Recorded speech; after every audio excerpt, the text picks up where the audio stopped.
नमस्कार मंडळी. ठरलं तर मग आजचा म्हणजेच 19 फेब्रुवारीचा फ्रेश असा रिव्ह्यू तुम्ही माझ्या आवाजामध्ये ऐकत आहात. काल आपण पाहिलेलं आहे की चैतन्य आलेला असतो आणि त्यानंतर आता रविराज आणि प्रतापराव या दोघं सुद्धा चैतन्याला आता सजावट करण्यासाठी उभं करतात. जेव्हा चैतन्य तिथं मदत करण्यासाठी येतो आणि फुलांचं डेकोरेशन करत असतो, इतक्या चैतन्याची नजर वरती जाते आणि चैतन्य म्हणतो असं म्हणल्यानंतर सगळेजण आता अर्जुन आणि सालीकडे बघत असतात. आणि हा आपण भाग कालच पाहिलेला आहे आणि आज सुद्धा यातलंच थोडंसं दाखवलेलं आहे. आता ते तिकडे दोघं बिझी आहेत असं चैतन्य म्हटल्यानंतर सगळेजण त्यांच्याकडेच बघायला लागतात ना. आणि मग चैतन्य त्यांना हाक मारून त्यांची तंद्री तोडतो. आता आपण पाहतोय अर्जुन आणि साली दोघेही लाजतात आणि खाली येतात. खाली आल्यानंतर सगळेजण हॅपी ॲनिव्हर्सरी असं म्हणून टाळ्या वाजून त्या दोघांचंही स्वागत करतात. आणि सगळी सुभेदार फॅमिली आहे ना खूप हॅप्पी दाखवलेली आहे. कल्पना ते म्हणतात तुम्ही आता बसून घे, मी तुमचं औक्षण करते. हां, आता असं म्हणल्यानंतर सायली अर्जुन बसतात आणि आता तिथे घरातल्या सगळ्याजणी अर्जुन आणि सायलीचं औक्षण करतात. आता कल्पनाताई म्हणतात अहो अंगठी द्या म्हणून. आता प्रतापराव लगेचच अंगठी देतात. आता अंगठी घेतली जाते आणि आता पहिल्यांदा कल्पनाताई सायली आणि अर्जुनचं औक्षण करतात. आणि इथून पुढे ना सगळा भाग जो आहे तो थोडाफार तरी म्युझिकली दाखवलेला आहे. पहिल्यांदा तर कल्पनाताई औक्षण करतात, त्यानंतर अस्मिता आणि प्रतिमात्या हे सगळेजणी बायका आज अर्जुन आणि सायलीचं औक्षण करतात. आज त्यांच्या लग्नाचा वाढदिवस असतो ना म्हणून. तर आता आपण पाहतोय आता आज घरातल्या सगळ्या बायकांनी औक्षण केल्यानंतर अर्जुन सायली अस्मिताच्या सुद्धा पाया पडतात. आता हा सगळा सीन झाल्यानंतर आपण बघतोय की पुढे आता इथं यांचा केक कटिंगचा कार्यक्रम होतोय. तर आता सुरुवातीला आता रविराज म्हणतात हे ॲनिव्हर्सरी वगैरे सगळं ठीक आहे, पण मला एक वकील म्हणून एक क्युरियोसिटी आहे की एका केसबद्दल नक्की काय लागला त्याचा निकाल, असं रविराज म्हणतात. आता अर्जुन सायलीला नक्की कळतंय हे कुठल्याबद्दल बोलतंय ते, पण प्रतापराव म्हणतात अरे कुठली केस, कुठला निकाल, रविराज तू काय बोलतोय. आता असं म्हणल्यानंतर आता रविराज म्हणतात की ॲडव्होकेट अर्जुन सुभेदार वर्सेस सायली सुभेदार या केसचा नक्की निकाल काय लागला. आता असं म्हणल्यानंतर सगळे हो असं करून विचारायला लागतात की आता अर्जुन म्हणतो की हे सांगण्या अगोदर आम्हाला आमची बाजू मांडायची म्हणून.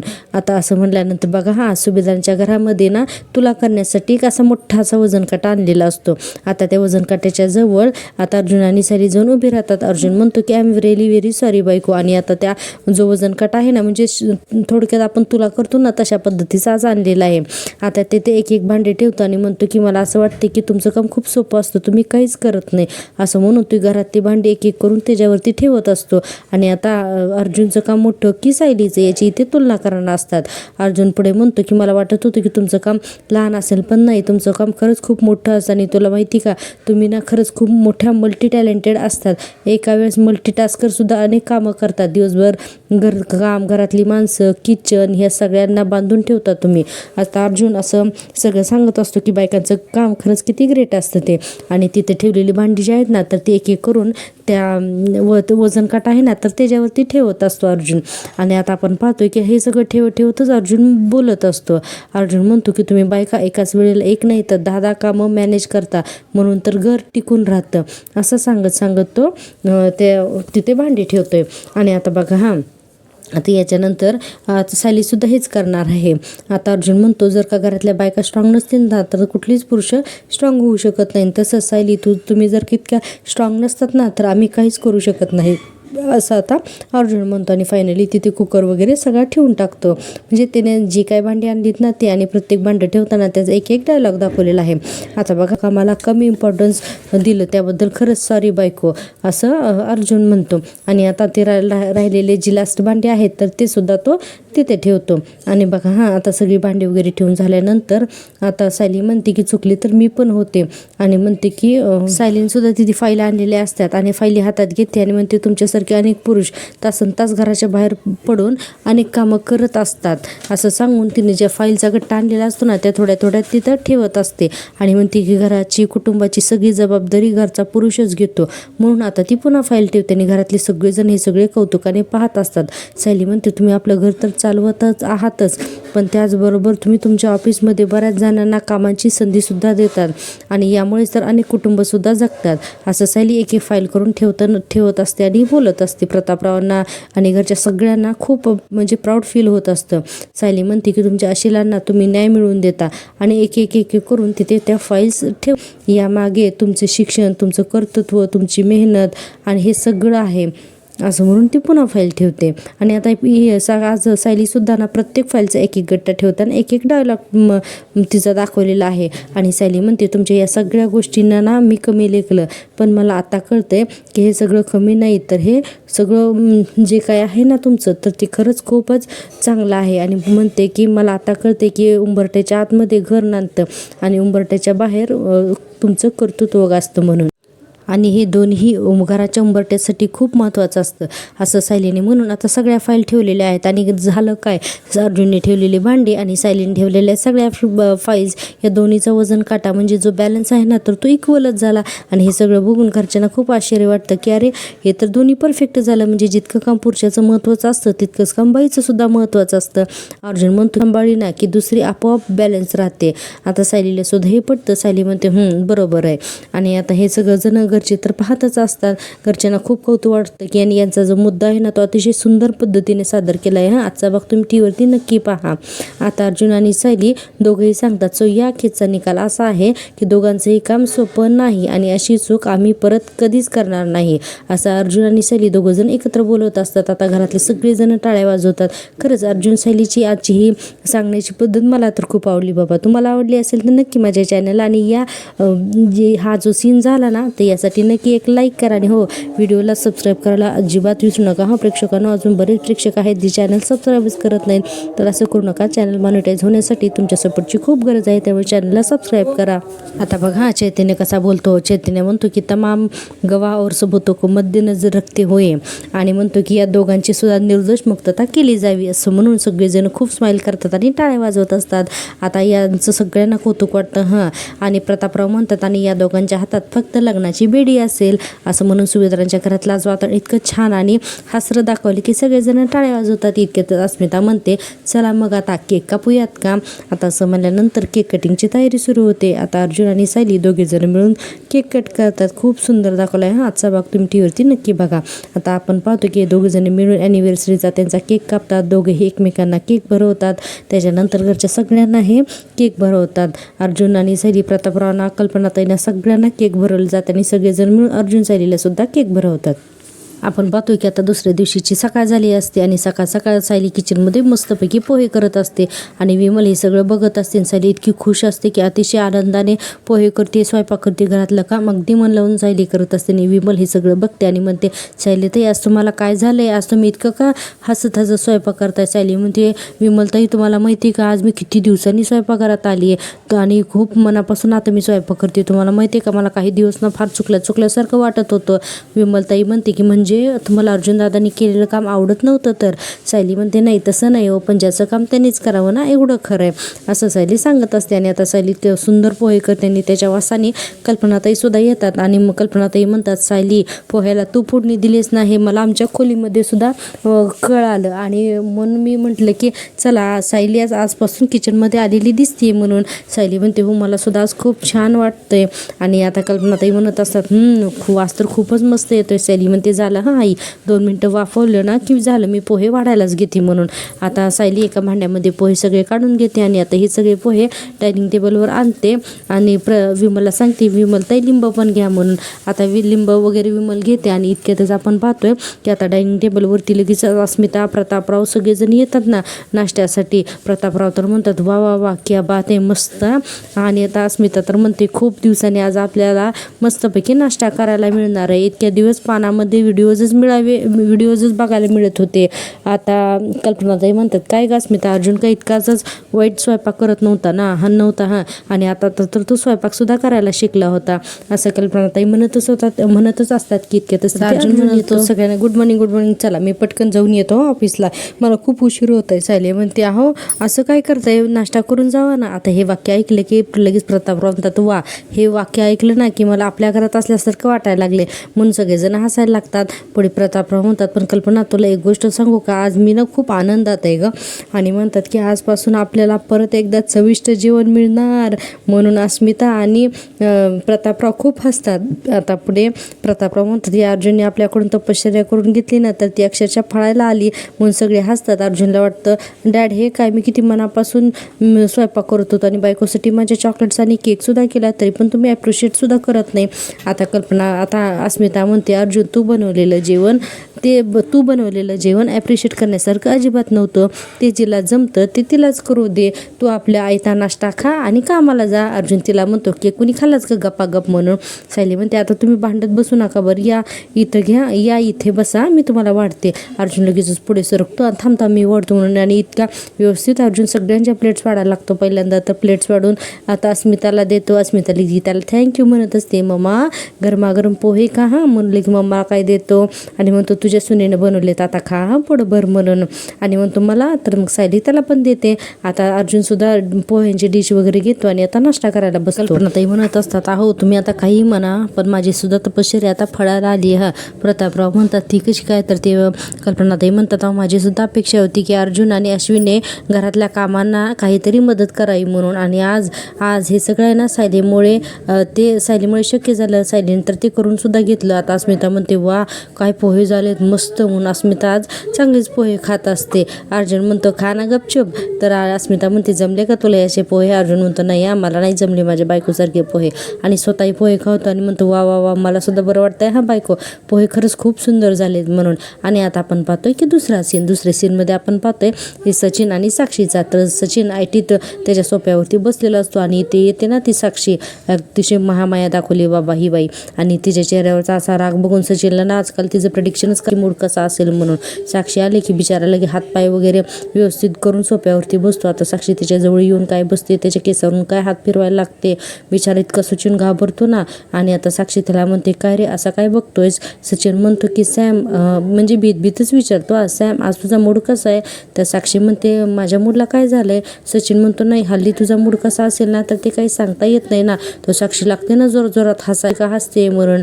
आणि म्हणते की घाबरतोयस. तर आता सचिन म्हणतो की नाही. तर लगेच साक्षी म्हणते ना घाबरायलाच हवं हां तू. आणि म्हणते की तू मला घाबरायलाच हवं असं म्हणून सिरियसून पुन्हा त्याला बोलायला लागते. सचिन इतका घाबरत असतोय ना कारण त्याने त्याच्या पर्समध्ये चाकू बघितलाय ना म्हणून. साक्षी म्हणते काय ना सचिन की तुझं जर का कुठे इथे तिथे लक्ष गेलं एखादी मुलगी ब्लेम आणि त्याच्या खांद्यावरती हात ठेवून काय म्हणते की बिचारी मुलगी उगीच माझ्या हातून मारली जायची नाही का असं त्याला सिरियसली बोलत असते. हां आणि पुन्हा हसायला लागते. आणि अशी काही विचित्र पद्धतीने हसत असते ना की सचिनला कळतच नसतं की काय बोलावं ते. आणि लगेच म्हणते oh my God look at your face, oh my God असं लहान मुलांसारखं वागलास ना तू, कितकं क्यूट दिसतोस ना माय डिअर असं म्हणून ते सचिनला काय गुंजारते आणि हसायला काय लागते. सचिन म्हणतो की अच्छा म्हणजे तुझा मूड मस्त आहे हे कळलंय मला, तर आपण मस्त आज डिनरला जाऊयात का आपण असं करायचं त्या दिवशीसारखं नाही का, त्या दिवशीसारखं आज सुद्धा तुला पार्टीला वगैरे जायचे. तर लगेच साक्षी म्हणते नाही आज ना मी घरीच आहे, आज मला कुठेही जायचं नाही आहे. सचिन म्हणतो की सॅम मला एक गोष्ट सांग, त्या दिवशी तू आता ती कुठे गेली होतीस ग म्हणून. आता साक्षी म्हणते ते हायवेच्या जवळ एक नवीन रेस्टॉरंट ओपन झालंय ना तर मी तिथे गेले होते. सचिन म्हणतो पण मग जर का तू मैत्रिणीबरोबर पार्टीला गेली होती तर मग तुझ्या पर्समध्ये चाकू कसा काय. आता असं म्हणल्यावर साक्षी तर त्याच्याकडेच बघते ना आणि सचिनना अक्षरशः तिला प्रत्येक शब्द बोलताना भीतच बोलतोय हे आपल्याला या सगळ्या सिच्युएशन म्हणून नक्कीच कळतंय. आता आपण पुन्हा पुढचा सीन पाहतोय तो म्हणजे अर्जुन आणि सायलीचा. आता अर्जुन ऑफिसला निघालेला असतो आणि घराच्या बाहेर घराच्या पायऱ्यांपर्यंत आलेला असतो. इतक्यातच सायली मागून येते आणि म्हणते की अहो आज करमरकरांचे क्लायंट्स जे आहेत तर ते येणार आहेत मीटिंगसाठी. अर्जुन म्हणतो हो मला माहिती आहे, तू ऑफिसमध्ये असलीस तरी मी तिथे काय घडलं याचा अपडेट घेतला नसेल असं वाटतंय का तुला. सायली म्हणते नाही असं नाही, पण ऐका ना त्या रमेशच्या बाबतीत पुढे काय करायचं ते ठरवायला हवं ना, कारण तो पोलिसांच्या कस्टडीत तर तो काहीच बोलला नाही. कोर्टामध्ये तो काही स्टेटमेंट देईल असं वाटतंय का तुम्हाला. तर अर्जुन म्हणतो 1 मिनिट हां म्हणून. तर आता अर्जुन फोन लावतो आणि चैतन्याला फोन करतो आणि म्हणतो की चैतन्य एक काम कर, आज त्या रमेशला कोर्टात प्रेझेंट करण्याची डेट मिळते का बघ. नाही त्याने अजून तोंड नाही उघडलेलं, पण तो जो काही बोलेल ना तर ते कोर्टातच बोलेल असं मला वाटतंय, तू डेट तर घे आजची असं म्हणून. आता अर्जुन फोन ठेवतो आणि म्हणतो आज डेट मिळते का, आज रमेश काही कोर्टात तोंड उघडतोय का, हे सगळं मी सांगेन हा तुला असं म्हणून. आता अर्जुन निघायला लागतो आणि म्हणतो की बरं मला ना तुला एक गोष्ट सांगायचीच राहिली ग सायली, खूप इम्पॉर्टंट आहे असं म्हणल्यावर सायली सिरियस होते ना, कारण अर्जुनही सिरियसलीच बोललेला असतो. सायली म्हणते काय झालं, माझ्याकडून ऑफिसमध्ये काही घोळ झालाय का. पण मी कुठल्याही कोर्टाच्या कामात लुडबुड केलेली नाही आहे, मी फक्त कोर्टात केसच्या कामाची माहिती घेत होते, बाकी सनत लागेल ना अशा गोष्टी मी काहीही केलेल्या नाही आहेत आणि कुठल्याही गोष्टी केल्यात ना तर त्या चैतन्य भाऊजींच्या सल्ल्यानेच केल्यात आणि बाकी सगळी सनत असलेली कामं चैतन्य भाऊजीच करत होते. अर्जुन म्हणतो ऐक नाही नाही नाही नाही मला केसबद्दल तुला काहीही सांगायचं नाही आहे. आता सायली म्हणते मग आता बघा अर्जुन लगेचच सिरियस होतो आणि म्हणतो की सायली मला ना तुला हे सांगायचं की मी असा करतो आणि म्हणतो की तुझ्या हातचे पोहे मिस करतोय असं म्हणून पटकन तिला जवळ घेतो आणि एकदम पळत पळत निघून जातो. सायली म्हणते हे काय असं म्हणून हसायला लागते. आणि आता अर्जुन गेल्यानंतर सायली विचार करते आणि सायली म्हणते की त्या रमेशच्या बाबतीत सुमन काकूंना काही माहिती असेल का. सुमन काकूंनाच विचारायला हवं, एखादा तपशील द्यायचा त्यांच्याकडून राहून गेला असेल तर मी त्यांच्याशीच बोलते असं म्हणते आणि विचारते म्हणून तिथून घरात निघून जाते. आता आपण पाहतोय की सायली सुमन आणि प्रतिमा काकूंच्या रूममध्ये जाते आणि तिथे म्हणते हे काय सुमन काकू तुम्हाला मी खोलीमध्ये नाश्ता आणि पोहे आणून दिले तरी तुम्ही काहीच खाल्लेलं नाही आहे. प्रतिमा त्या म्हणतात की तिचा आहार हल्ली आजकाल सायली कमीच झाला आहे, हिने तब्येत नाही खराब करून घेतली म्हणजे झालं. सायली म्हणते सुमन काकू असं नाही चालणार, चला बरं तुम्ही बाहेर चला आपण दोघी ना छान गप्पा मारू. इतक्यातच प्रतिमा त्या म्हणतात जरा थांब गं सायली मला ना तुझ्याकडे अस्मितासाठी ना काहीतरी द्यायचं आहे गं असं म्हणून आता प्रतिमा त्या कपाट उघडतात आणि कपाटातून एक म्हणजे जी पायात घालायचं असतं ना अँकलेट तर ते देतात सायलीकडे आणि सायलीला दाखवतात हे बघ हे अस्मिताला दे आणि तिला सांग की मी दिलंय म्हणून. आता म्हणतात की गरोदर बायकांनी हे घातलं ना की त्यांना दृष्ट लागत नाही. सायली ते बघ त्याने म्हणते किती छान आहे हे, तर सुमन म्हणते अरे वा किती छान आहे बघू आणि म्हणते वहिनी मला नाही दाखवलं तुम्ही पण हे एकच कसं एकाच पायास घालायचं असतं का. प्रतिमा त्या म्हणतात हो गं एकाच पायास घालायचा असतो. आता बघा सुमनला डायरेक्ट तो सीन आठवायला लागतो ना जेव्हा तिला किडनॅप केलेला असतं आणि प्रिया आलेली असते ना नागराची मदत करायला आणि तिच्या चेहऱ्याला तर मास्क असतो पण तिचा पाय सुमनने बघितलेला असतो. सुमन म्हणते हे असं एकाच पायात कुणी सायली तू घालतेस का गं. सायली म्हणते नाही हो सुमन काकू मी तर हे नाही घालत. मग सुमन म्हणते मग मी हे सगळं कुठं बघितलंय. त्याचं असं म्हणल्यानंतर सायली म्हणते सुमन काकू आठवून बघा बरं तुम्ही कुठं पाहिलं होतं ते. आता सुमन पुन्हा आठवायला लागते आणि मग तिला आठवतं क्लिअरली की जेव्हा नागराने किडनॅप केलं होतं तेव्हा एक मुलगी आली होती त्याच्या मदतीला. आता हे सगळं सुमन जे आहे ना ते ती सायलीला सांगते आणि म्हणते की मला आठवलं मला यांनी जेव्हा बांधून ठेवलं होतं ना त्यावेळेस ना मी ग्लानीमध्ये होते आणि ग्लानीमध्ये असताना तिथे ना एक मुलगी माझ्या बाजूला आली होती आणि त्या मुलीच्या पायामध्ये ना तिच्याच एका पायामध्ये असं हे पैंजण घातल्याचं मी बघितलंय असं सुमन सांगते. आता असं सुमनने सांगितल्यानंतर सायलीला तर शॉकच बसतो ना. सायली ते पायातला नीट हातात घेते आणि म्हणते अरे हे असं पैंजण तर प्रिया घालते म्हणजे सुमन काकू ग्लानीत असताना प्रिया तिथे गेले होते. नागराज रात्री प्रियाला फोन करतो हे तर मी स्वतः बघितलंय. आता सायली तो सीन आठवते ज्यावेळेस ज्या रात्री नागराजने प्रियाला फोन केलेला असतो आणि ऐनवेळेस सायलीने तो फोन काढून घेऊन मी सायली बोलते नागराज काका असं म्हणालेली असते. आणि आता बघा तो सीन आठवल्यानंतर लगेचच सायली लगेचच म्हणते की हे सगळं या ज्या काही सुमन काकूचं किडनॅपिंग प्रकरण झालं नाही यामध्ये खरंच प्रियाचा हात असेल का आणि म्हणते की सुमन काकूच्या अपघाताशी प्रियाचा काही संबंध असेल का असा विचार सायली करतच असते. प्रतिमा त्या म्हणतात सायली कसला विचार करतेस गं. तर सायली म्हणते की नाही प्रतिमा ते मी काही नाही विचार करत असं म्हणते. आणि आता ते बघा अर्जुनाने आणि म्हणते की यावरती बारीक लक्ष ठेवायला पाहिजे आणि ही गोष्ट लवकरात लवकर यांच्या कानावर घालायला पाहिजे म्हणून आता ती अर्जुनला भेटायला जाते. आता आपण पाहतोय पुन्हा सचिन आणि साक्षीचा सीन. आता इकडे साक्षी जी आहे ना तर ती सचिन जो आहे तर तो म्हणत असतो की साक्षी मी बघितलंय तो चाकू आणि खरंच मला खूप टेन्शन आलंय म्हणून. साक्षी बघा किती थंड डोक्याने त्याला उत्तर देते. ती म्हणते की ओके आय गॉट इट. अरे ॲक्च्युअली काय झालंय ना तो बघतोस ना आजूबाजूला काय परिस्थिती येते अशा वेळी मुलींना त्यांच्या सेल्फ डिफेन्ससाठी पर्समध्ये काहीतरी ठेवावं लागतं अशी एखादी गोष्ट ठेवावी लागते. सचिन म्हणतो की अजिबात असं काही नाही आहे सॅम आपण पनवेलमध्ये राहतो आणि Panvel is a very safe city इथं असं काही डेंजर नाही आहे उगाच चाकू वगैरे स्वतःकडे ठेवायची काही गरज नाही आहे. आता ही साक्षी म्हणते बघ सचिन असा गैरसमज होतो. अरे माझ्या मैत्रिणीचा चाकू होता तो मला त्याला परत करायचा होतो. बरं मला ना खूप भूक लागली बरं मी एक काम करते आपल्या दोघांसाठी काहीतरी ऑर्डर करते मी चायनीज ऑर्डर करते असं म्हणून साक्षी आता डायनिंग टेबलकडे जाते. आता सचिन पण येतो ना तिच्या पाठोपाठ आणि म्हणतो की सॅम आणि म्हणतो की तो चाकू तू परत देणारच ना नक्की सॅम, प्लीज दे, हां मला आपल्या घरात असं हत्यार वगैरे नको आहे. आता साक्षी मनातल्या मनात म्हणते तुझ्या बायकोचा शेवट त्या चाकूनीच होणार आहे, तो झाला की मगच मी तो चाकू फेकून देईन. सचिन म्हणतो सॅम मी तुला काय विचारतोय, तर ती म्हणते हो नक्की, मी तो चाकू माझ्या मैत्रिणींना परत देईन. हां आता असं म्हणते आणि म्हणते की आलीच मी, म्हणून आता ती आतल्या रूममध्ये जाते. आता साक्षी आतल्या रूममध्ये गेली आहे हे लक्षात आल्यानंतर सचिन बघा आता डायरेक्ट फोन काढून बघतो खिशातला, तर त्याच्यावरती अस्मिताची खूप सारी मिस कॉल आलेले असतात. सचिन म्हणतो अस्मिताची एवढी मिस कॉल का आले असतील. आता आपण दुसरा सीन पाहतोय तो म्हणजे अर्जुनचा आणि चैतन्याचा. हे दोघं जण सुद्धा ऑफिसमध्ये असतात. आता अर्जुन लागलेला असतो कामाला. अर्जुन म्हणतो की त्या मर्डर केसची काही अपडेट मिळाली का, तर चैतन्य त्याच्याकडे बघून हसायला लागतो. काहीतरी विचारले, हसतोयस काय. चैतन्य म्हणतो अरे मी विचार करत होतो की तुला काळाखोट जास्त चांगला दिसतो का ॲप्रन चांगलं दिसतं. आता बघा हां अर्जुन लगेचच त्याला काय म्हणतो ते. अर्जुन म्हणतो मग काय ठरवलंस, तर चैतन्य म्हणतो मला असं सायलीवाणीकडे सनद जरी नसली ना तर ती वकील म्हणून शोभून दिसते. करेक्ट आहे. आता असं म्हणलं नंतर अर्जुन म्हणतो एक काम कर ना तू ना, एक काम कर स्वतःच्या हाताने स्वतःचं रिझिग्नेशन लेटर टाईप कर, मी लगेच साईन करतो. हां चैतन्य म्हणतो अरे वा लगेच देतो, आणि मग मी आणि सायली वहिनी मिळून एक नवीन फॉर्म चालू करतो. आता सायली तितक्यातच येते आणि सगळं ऐकायला लागते. अर्जुन तिला खुणवतो गप्प बस म्हणून. आता चैतन्य म्हणतो अरे तिच्या फॉर्ममध्ये माझी काय भरभराट होईल माहिती का, ती इथे असताना काय धडाधड केसेस चे निर्णय घ्यायची ती माहिती आहे का, तुला माहिती आहे का, मी आज सुद्धा ना तिला खूप मिस करतोय. एक फोन करून तिला नाही ते बोलूनच घेतोय. ती ना इतकं फास्ट काम करते तुला काय सांगू मी. आता लगेचच सायली म्हणते पुरे, हा चैतन्य भाऊजी पुरे. आता चैतन्य म्हणतो अर्जुन मला ना अजूनही सायली वहिनींचा आवाज येतो, ऑफिसमध्ये आवाज येतोय रे. अर्जुन म्हणतो हो ना. चैतन्य म्हणतो हो. अर्जुन म्हणतो खूप मिस करतोय. चैतन्य म्हणतो हो रे. आता अर्जुन त्याला खुणवतो पाठीमागे बघ म्हणून. आता चैतन्य पाठीमागे बघतो हां आणि घाबरतो ना आणि म्हणतो एक काय म्हणून. आता सगळेजण असं म्हणून मला बकऱ्या बनवत होतात का, असं चैतन्य म्हणतो. आता अर्जुन म्हणतो बरं ही फॉर्म सोडण्याचा विचार डोक्यातून गेला असेल तर बस आता आपण केसवर डिस्कशन करूयात. आणि म्हणतो सायली तू पण बस. आता दोघी जण सुद्धा बसतात ना.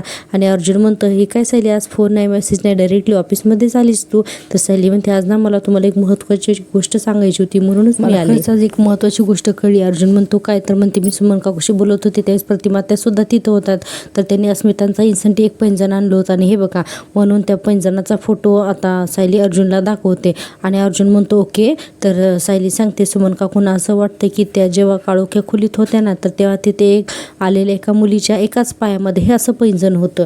अर्जुन म्हणतो म्हणजे ती जेव्हा किडनॅप झाली होती तेव्हाची गोष्ट आहे का ही, तर सायली म्हणते हो. आणि सायली पुढे सांगते की गेले काही दिवस हे असंच पैंजण गेले काही दिवस ती तिच्या एका पायामध्ये घालते. चैतन्य म्हणतो काय, आणि म्हणतो की अर्जुन अरे हे जर का खरं असेल ना तर तन्वीचा संबंध डिरेक्टली सुमन काकूच्या किडनॅपिंगशी आहे. अर्जुन म्हणतो हो असं दिसते तर खरं. आणि म्हणतो हा खूप महत्त्वाचा क्ल्यू आहे. आणि पुढे म्हणतो की पण हा क्ल्यू पुरेसा सुद्धा नाही आहे ना. आणि म्हणतो की आपण तन्वीवरती लक्ष ठेवूयात म्हणून आणि शांतपणे अगोदर सगळे पुरावे गोळा करूयात. सायली म्हणते आम्हाला पण असंच वाटतंय, आपण तिला गाफील ठेवूयात आणि मग वेळ आली ना की मग तिला बरोबर जाब विचारूयात. अर्जुन म्हणतो करेक्ट. आता बघा हा आता पुढे सायली म्हणते बरं मला हे एवढंच सांगायचं होतं तर मी निघते. हा आता अर्जुन म्हणतो अरे मी पण निघतोच आहे आता, महिपतला भेटायला चाललोय.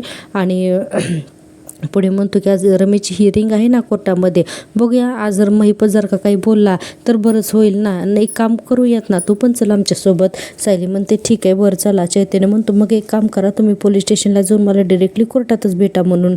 आता अर्जुन म्हणतो ठीक आहे म्हणून अर्जुन सायली आता जातात महिपतला भेटण्यासाठी जेलमध्ये. आता आपण दुसरा सीन पाहतोय तो म्हणजे अस्मिता एकटीच बोल माझा डिरेक्टली कॉल का कट करतोय, त्याने चूक केली ना मग शिक्षा मला का देतोय तू, असं अस्मिता स्वतःच्याच मनाशी बोलत असते. आणि तिला ना सचिनची खरंच खूप आठवण येत असते. आणि आता अस्मिता म्हणत असते की काय करू मी, सचिनला एकदाही वाटलं नसेल का की इतकं सगळं झाल्यानंतर की एकदाही मला फोन करा म्हणून. आता आमच्यामध्ये एवढंही प्रेम उरलेलं नाही का अगदी थोडंही, की जे झालं याच्यानंतर त्यानंतर की म्हण एकदा तरी माणूस की म्हणून त्याने मला कॉल करायला हवा होता ना, असं अस्मिता म्हणत असते. बघा हां बाई कशी असते ना, शेवटी नवऱ्याने किती जरी अपराध केला तरी तिला शेवटी त्याचीच माया येते. इतक्यात सचिनचा फोन येतो आणि अस्मिता लगेचच म्हणते की हॅलो सचिन. आता सचिन तिकडून म्हणतो की कशी आहेस अस्मिता तू, आणि हे सगळं जे आहे ना तर आता बघा साक्षी ऐकते. सचिन म्हणतो कशीच अस्मिता, मला ना त्या हल्ल्याबद्दल कळल्यापासून आम्हाला चेनच पडत नाही आहे ग. अस्मिता म्हणते मी ठीक आहे. आता सचिन म्हणतो अस्मिता मला सांग तुझ्यावरती हल्ला करणारी व्यक्ती ती बाई होती असं सायली वहिनी म्हणाली ना. तर अस्मिता म्हणते हो. सचिन म्हणतो अस्मितीने तुझ्यावर हल्ला केला म्हणजे नेमकं काय काय केलं मला सांग ना. अस्मिता म्हणते अरे मी तुला नेमकं आधी सांगितलं ना काय काय झालं ते.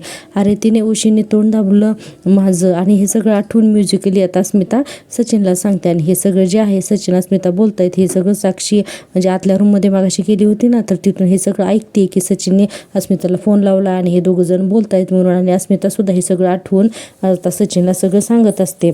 आणि आतमधून आता ही सॅम ऐकत असते. आणि आता आपण पाहतोय की पुढे हे सगळं ऐकल्यानंतर सचिन मनातल्या मनात म्हणतो ही तीच रात्र आहे ज्या दिवशी सॅम पार्टीचं कारण काढून बाहेर गेली होती. म्हणजे अस्मितावरती ज्या बाईने हल्ला केला ती बाई सॅमच असेल असं सचिन मनातल्या मनात विचार करतो. इकडे अस्मिता म्हणत असते हॅलो हॅलो हॅलो सचिन. तर सचिन म्हणतो हां अस्मी मी तुला नंतर कॉल करतो हां. आणि पुढे म्हणतो की मी काय म्हणतो आपण भेटूयात का. आय मीन बघ हां तू भेटशील का मला अस्मी. आता असं सचिनने म्हणल्यानंतर अस्मिता थोडा विचार करते आणि म्हणते की हो भेटीन मी तुला म्हणून. आता असं म्हणल्यानंतर सचिन म्हणतो की ओके. आता अस्मिता पण बाय म्हणते आणि दोघेही फोन ठेवतात हां. आता फोन ठेवल्यानंतर इकडे तर आपण पाहतोय की इकडे आतमधून सॅम तर सगळं बोलणं ऐकतच असते.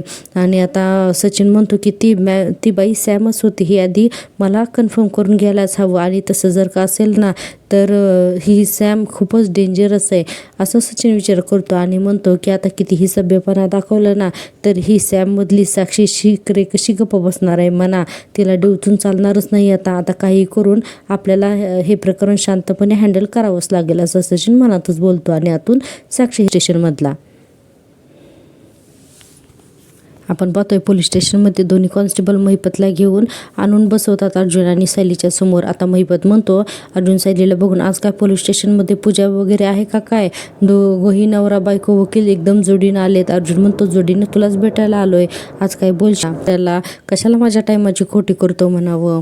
आणि पुढे म्हणतो की किती प्रश्न विचारले तर मी काय उत्तर देणारच नाहीये मग कशाला प्रश्न विचारतो. त्यापेक्षा त्याच्याकडे एवढ्या सगळ्या केसेसची कामं आहेत तर त्याच्याकडे लक्ष दे म्हणावं ना. सूट माझ्यावर येऊन बसतोय.